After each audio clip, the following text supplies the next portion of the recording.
ओम शांति। आज 28 अप्रैल 2025 के साकार मधुरमा वाक्य हैं मधुबन से। आज मीठे बाप दादाजी ने कहा, मीठे बच्चे, तुम्हारा प्यार विनाशी शरीरों से नहीं होना चाहिए। एक विदेही से प्यार करो। देह को देखते हुए नहीं देखो।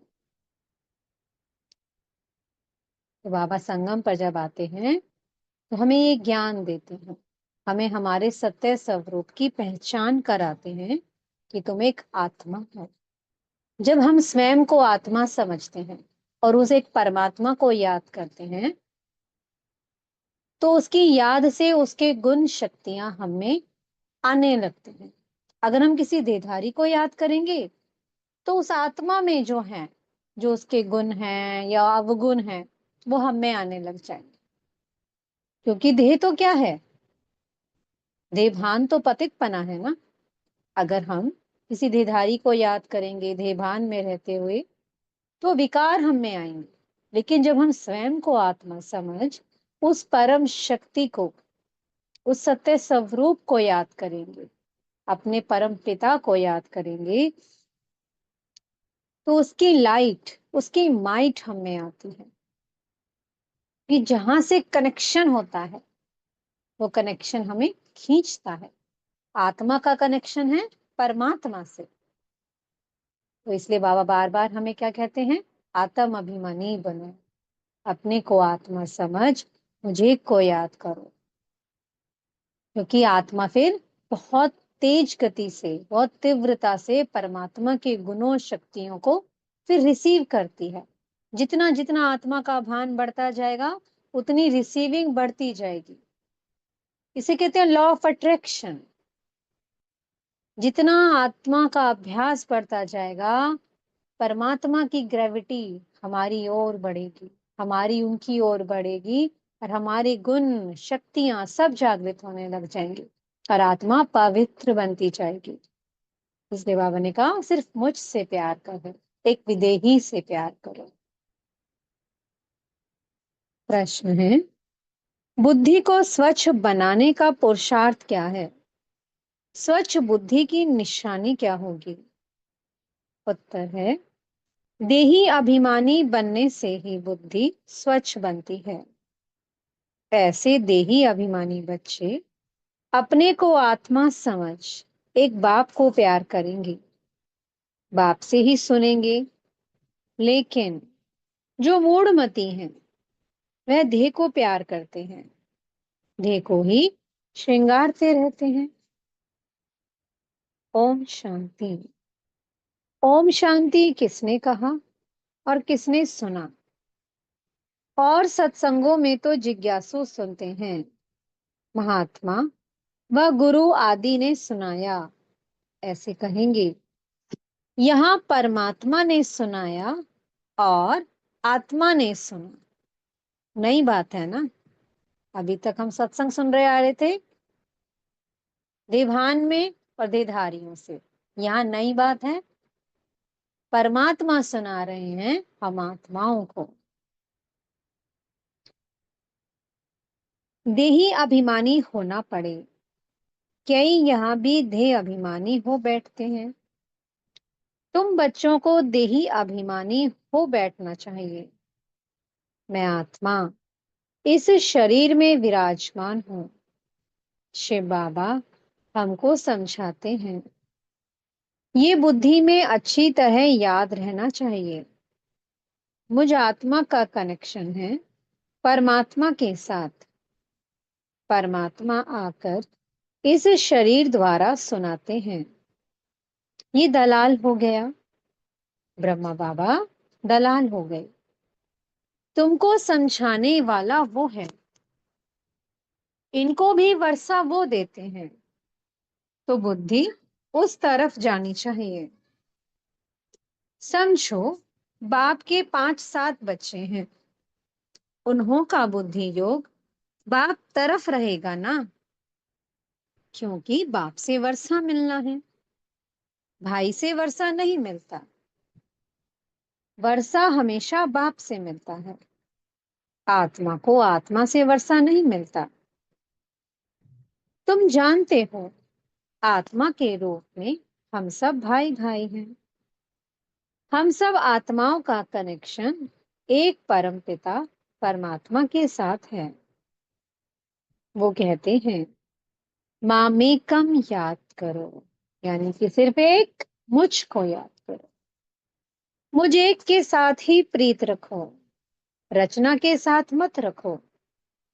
देही अभिमानी बनो, मेरे सिवाय और कोई देहधारी को याद करते हो तो इसको कहा जाता है देह अभिमान। भले ये देहधारी तुम्हारे सामने है, परंतु तुम इनको नहीं देखो। बाबा यहाँ ब्रह्म बाबा की बात कर रहे हैं, क्योंकि मुरली उनके द्वारा सुना रहे हैं कि मैं इनके द्वारा सुना रहा हूं, लेकिन तुम इनको नहीं देखो। बुद्धि में याद उनकी रहनी चाहिए, शिव बाबा की। वह तो सिर्फ कहने मात्र भाई भाई कह देते हैं। अभी तुम जानते हो, हम आत्मा हैं, परम पिता परमात्मा की संतान हैं। वर्षा परमात्मा बाप से मिलता है। वह बाप कहते हैं, तुम्हारा लव मुझ एक के साथ होना चाहिए। मैं ही खुद आकर तुम आत्माओं की अपने साथ सगाई कराता हूँ। देहधारी से सगाई नहीं है, और जो भी संबंध है वो देह के यहाँ के संबंध हैं। इस समय तुमको देही अभिमानी बनना है। हम आत्मा बाप से सुनते हैं, बुद्धि बाप तरफ जानी चाहिए। बाप इनके बाजू में बैठ हमको नॉलेज देते हैं। उसने शरीर का लोन लिया हुआ है।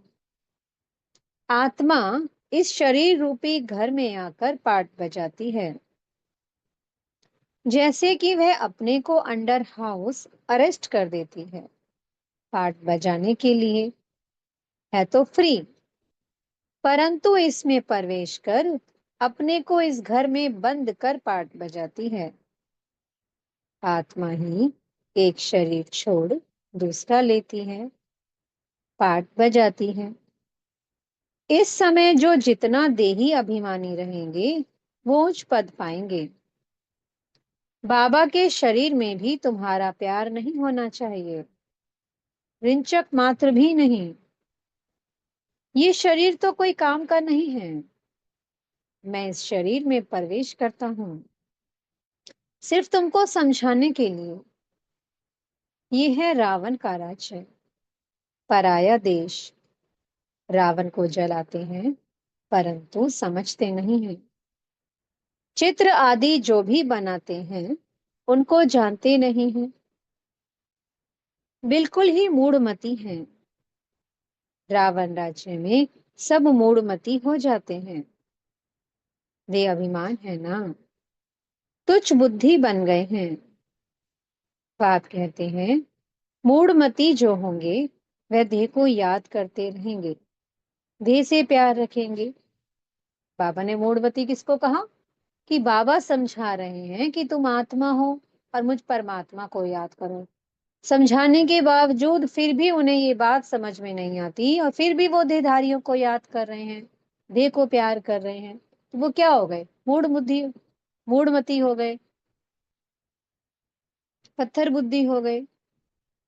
स्वच्छ बुद्धि जो होंगे वह तो अपने को आत्मा समझ परमात्मा को याद कर परमात्मा से सुनते रहेंगे। इसमें ही मेहनत है। ये तो बाप का रथ है, बहुतों का इनसे प्यार हो जाता है। जैसे हुसैन का घोड़ा, उनको कितना सजाते हैं।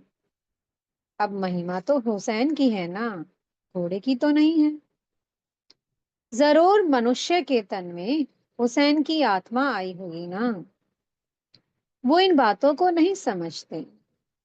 अभी इसको कहा जाता है राजस्व, अश्वमेध, अविनाशी रुद्र ज्ञान यज्ञ। अश्व नाम सुनकर उन्होंने फिर घोड़ा समझ लिया है, उनको स्वाहा करते हैं। ये सब कहानियां हैं भक्ति मार्ग की। अभी तुमको हसीन बनाने वाला मुसाफिर तो ये है ना। अभी तुम जानते हो हम पहले गोरे थे, फिर सांवरे बने हैं। जो भी आत्माएं पहले पहले आती हैं तो पहले सतो प्रधान है, फिर सतो, रजो, तमो में आती है। बाप आकर सबको हसीन बना देते हैं, बहुत सुंदर बना देते हैं। जो भी धर्म स्थापन अर्थ आते हैं वो सब हसीन आत्माएं होती हैं। बाद में कामचिता पर बैठ काली हो जाती हैं। पहले सुंदर फिर श्याम बनती हैं। ये नंबर वन में पहले पहले आते हैं तो सबसे जास्ती सुंदर बनते हैं। इन लक्ष्मी नारायण जैसा नेचुरल सुंदर तो कोई हो ना सके। ये ज्ञान की बात है। भल क्रिश्चियन लोग भारतवासियों से सुंदर हैं, गोरे हैं, क्योंकि उस तरफ के रहने वाले हैं, क्योंकि वहां का क्लाइमेट ही ऐसा है कि वहां पर सब गोरे होते हैं। परंतु सतयुग में तो नेचुरल ब्यूटी है। आत्मा और शरीर दोनों सुंदर हैं। इस समय सब पतित सांवरे हैं। फिर बाप आकर सबको सुंदर बनाते हैं। पहले सतो प्रधान पवित्र होते हैं, फिर उतरते उतरते काम चिता पर बैठ काले हो जाते हैं। अब बाप आया है सभी आत्माओं को पवित्र बनाने। बाप को याद करने से ही तुम पावन बन जाएंगे। तो याद करना है एक को, देहधारी से प्रीत नहीं रखनी है। बुद्धि में ये रहे कि हम एक बाप के हैं, वही सब कुछ है। इन आंखों से देखने वाले जो भी हैं वो सब विनाश हो जाएंगे। ये आंखें भी खत्म हो जाएंगी। परमपिता परमात्मा को तो त्रिनेत्री कहा जाता है। उनको ज्ञान का तीसरा नेत्र है। त्रिनेत्री, त्रिकालदर्शी, त्रिलोकीनाथ, ये टाइटल उनको मिले हैं। अभी तुमको तीनों लोकों का ज्ञान है, फिर ये गुम हो जाता है। जिसमें ज्ञान है वही आकर देते हैं। तुमको बाप 84 जन्मों का ज्ञान सुनाते हैं। बाप कहते हैं अपने को आत्मा समझो, मैं इस शरीर में प्रवेश कर आया हूं तुमको पावन बनाने। मुझे याद करने से ही पावन बनेंगे। और कोई को याद किया तो सतो प्रधान बन नहीं सकेंगे। पाप कटेंगे नहीं तो कहेंगे विनाश काले विपरीत बुद्धि विनश्यन्ति। मनुष्य तो बहुत अंधश्रद्धा में है, देहधारियों में ही मोह रखते हैं। अब तुमको देही अभिमानी बनना है, एक में ही मोह रखना है। दूसरे कोई में मोह है तो गोया बाप से विपरीत बुद्धि है। बाप कितना समझाते हैं, मुझ बाप को ही याद करो, इसमें ही मेहनत है। तुम कहते भी हो हम पतितों को आकर पावन बनाओ, बाप ही पावन बनाते हैं। तुम बच्चों को 84 जन्मों की हिस्ट्री ज्योग्राफी बाप ही समझाते हैं। वो तो सहज है ना, बाकी याद की ही डिफिकल्ट से डिफिकल्ट सब्जेक्ट है। बाप के साथ योग रखने में कोई भी होशियार नहीं है। जो बच्चे याद में होशियार नहीं वो जैसे पंडित हैं। ज्ञान में भल कितने भी होशियार हों, याद में नहीं रहते तो वो पंडित हैं। बाबा पंडित की एक कहानी सुनाते हैं ना, जिसको सुनाया वो तो परमात्मा को याद कर पार हो गया। पंडित का दृष्टांत भी तुम्हारे लिए है। बाप को तुम याद करो तो पार हो जाएंगे। सिर्फ मुरली में तीखे होंगे तो पार जा नहीं सकेंगे। याद के सिवाय विकर्म विनाश नहीं होंगे। सारा मदार याद पर है। ये सब दृष्टांत बनाए हैं। बाप बैठ यथार्थ रीति समझाते हैं। उनको निश्चय बैठ गया। एक ही बात पकड़ ली कि परमात्मा को याद करने से पार हो जाएंगे। सिर्फ ज्ञान होगा, योग नहीं, तो उच्च पद पा नहीं सकेंगे। ऐसे बहुत हैं, याद में नहीं रहते। मूल बात है ही याद की। बहुत अच्छी अच्छी सर्विस करने वाले हैं, परंतु बुद्धि योग ठीक नहीं होगा तो फंस पड़ेंगे। योग वाला कभी देह अभिमान में नहीं फंसेगा। अशुद्ध संकल्प नहीं आएंगे। याद में कच्चा होगा तो तूफान आएंगे। योग से कर्मेंद्रियां एकदम वश हो जाती हैं। पाप राइट और रॉन्ग को समझने की बुद्धि भी देते हैं। तो आत्मा जितना याद में रहेगी, बुद्धि का ताला खुलता जाता है। उसे समझ आती है कि क्या राइट है और क्या रॉन्ग है। औरों की देह तरफ बुद्धि जाने से विपरीत बुद्धि विनश्यंती हो जाएंगे। ज्ञान अलग है और योग अलग है। योग से हेल्थ और ज्ञान से वेल्थ मिलती है। योग से शरीर की आयु बढ़ती है। आत्मा तो बड़ी छोटी होती नहीं है। आत्मा कहेगी मेरे शरीर की आयु बड़ी होती है, अभी आयु छोटी है। फिर आधा कल्प के लिए शरीर की आयु बड़ी हो जाएगी। हम तमो प्रधान से सतो प्रधान बन जाएंगे। आत्मा पवित्र बनती है। सारा मदार आत्मा को पवित्र बनाने पर है। पवित्र नहीं बनेंगे तो पद भी नहीं पाएंगे। माया चाट रखने में बच्चों को सुस्त बना देती है।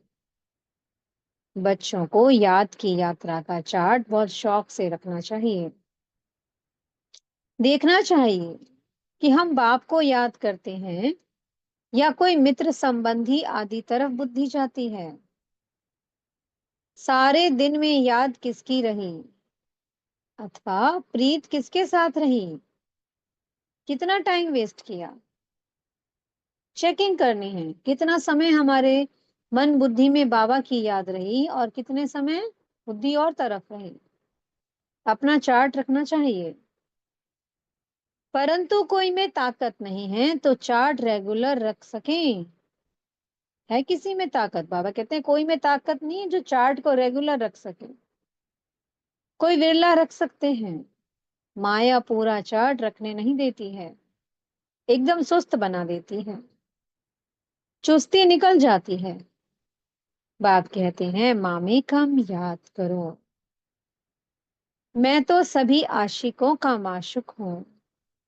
तो माशुक को याद करना चाहिए ना। माशुक बाप कहते हैं तुमने आधा कल्प याद किया है। अब मैं कहता हूं मुझे याद करो तो विकर्म विनाश हो जाएं। ऐसा बाप जो सुख देने वाला है, कितना याद करना चाहिए। और तो सब दुख देने वाले हैं, वो कोई काम आने वाले नहीं हैं। अंत समय एक परमात्मा बाप ही काम आता है। अंत का समय एक हद का होता है, एक बेहद का होता है। बाप समझाते हैं अच्छी रीति याद करते रहेंगे तो अकाले मृत्यु नहीं होगी। तुमको अमर बना देते हैं। पहले तो बाप के साथ प्रीत बुद्धि चाहिए। कोई के भी शरीर के साथ प्रीत होगी तो गिर पड़ेंगे, फेल हो जाएंगे, चंद्रवंशी में चले जाएंगे। स्वर्ग सतयुगी सूर्यवंशी राजाई को ही कहा जाता है। त्रेता को भी स्वर्ग नहीं कहेंगे। स्वर्ग यानी कि सतयुग, और त्रेता है सेमी स्वर्ग। जैसे द्वापर और कलयुग है, तो कलयुग को और अपनर्थ तमो प्रधान कहा जाता है। द्वापर को इतना नहीं कहेंगे। फिर तमो प्रधान से सतो प्रधान बनने के लिए याद चाहिए। खुद भी समझते हैं हमारी फलाने से बहुत प्रीत है, उसके आधार बगैर हमारा कल्याण नहीं होगा। अब ऐसी हालत में अगर मर जाएं तो क्या होगा? विनाश काले विपरीत बुद्धि विनश्यन्ति। धूल छाई पद पालेंगे, पद बहुत छोटा हो जाएगा अगर कोई और बुद्धि में आ गया। आजकल दुनिया में फैशन की भी बहुत बड़ी मुसीबत है। अपने पर आशिक करने के लिए शरीर को कितना टिप टॉप करते हैं। अब बाप कहते हैं, बच्चे किसके भी नाम रूप में मत फंसो। लक्ष्मी नारायण की ड्रेस देखो कैसी रॉयल है। वो है ही शिवालय, इसको कहा जाता है वैश्यालय। तो सतयुग है शिवालय। इन देवताओं के आगे जाकर कहते हैं हम वैश्यालय के रहने वाले हैं। आजकल तो फैशन की ऐसी मुसीबत है, सबकी नजर चली जाती है, फिर पकड़कर भगा ले जाते हैं। सतयुग में तो कायदे सिर चलन होती है, वहां तो नेचुरल ब्यूटी है ना।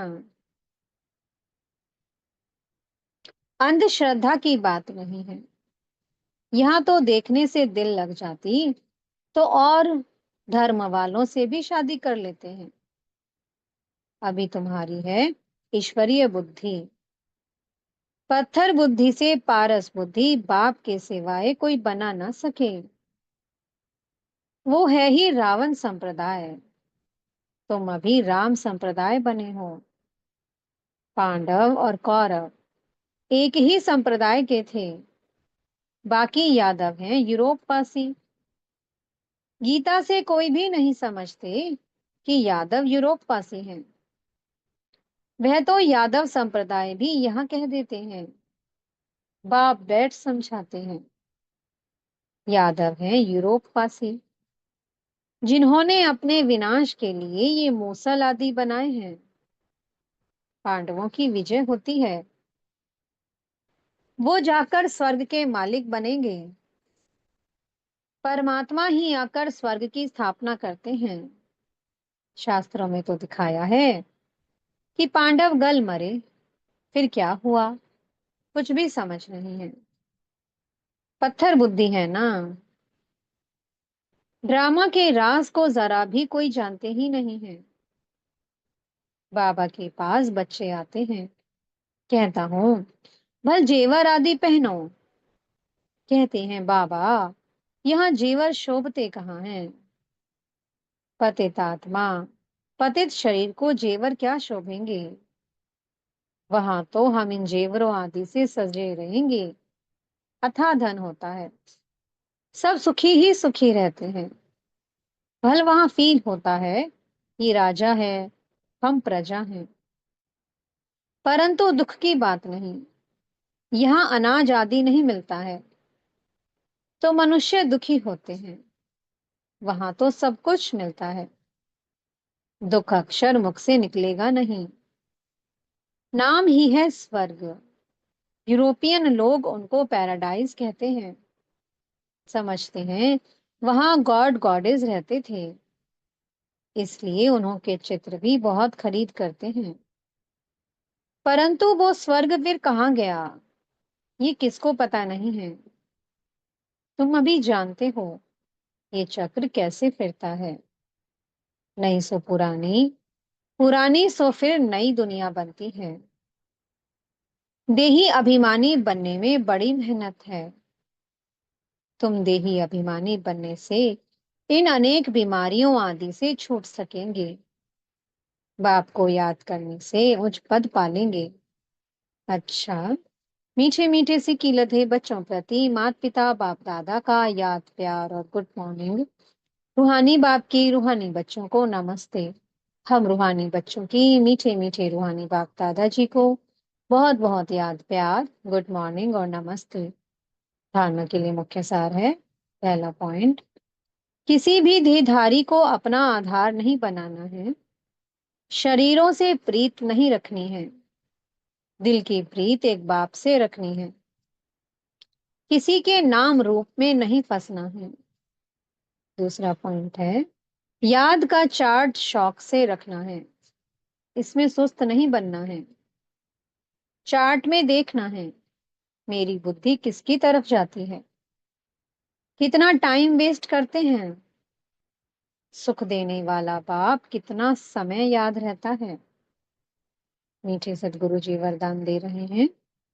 गृहस्थ व्यवहार और ईश्वरीय व्यवहार दोनों की समानता द्वारा सदा हल्के और सफल भव।